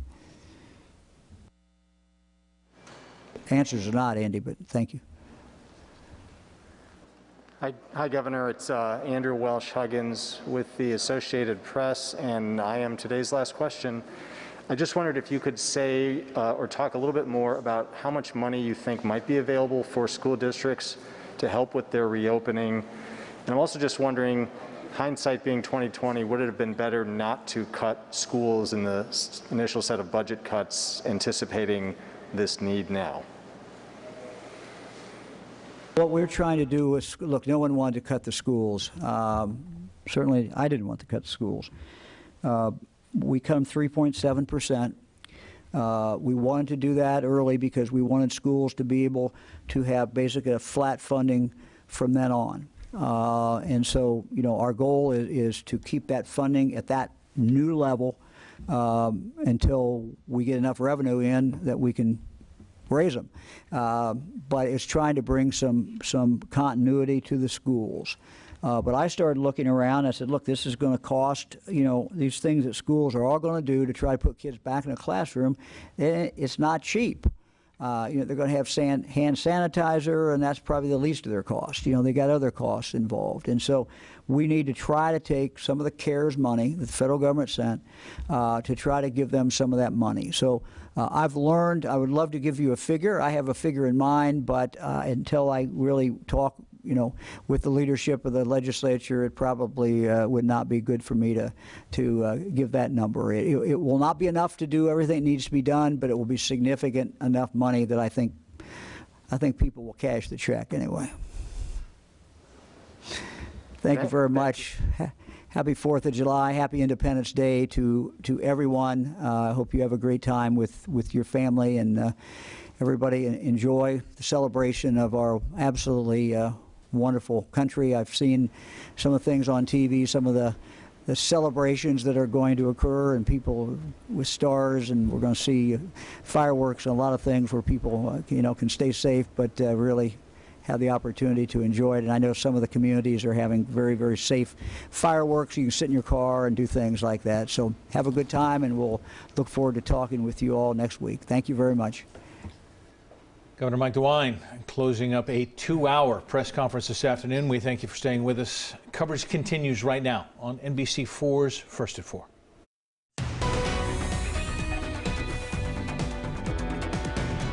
From the station that is local for you, First at 4 starts now. We developed a set of guidelines backed by science that each school should follow when developing their reopening plans. I will sign an executive order that goes into effect tomorrow that requires the wearing of facial coverings.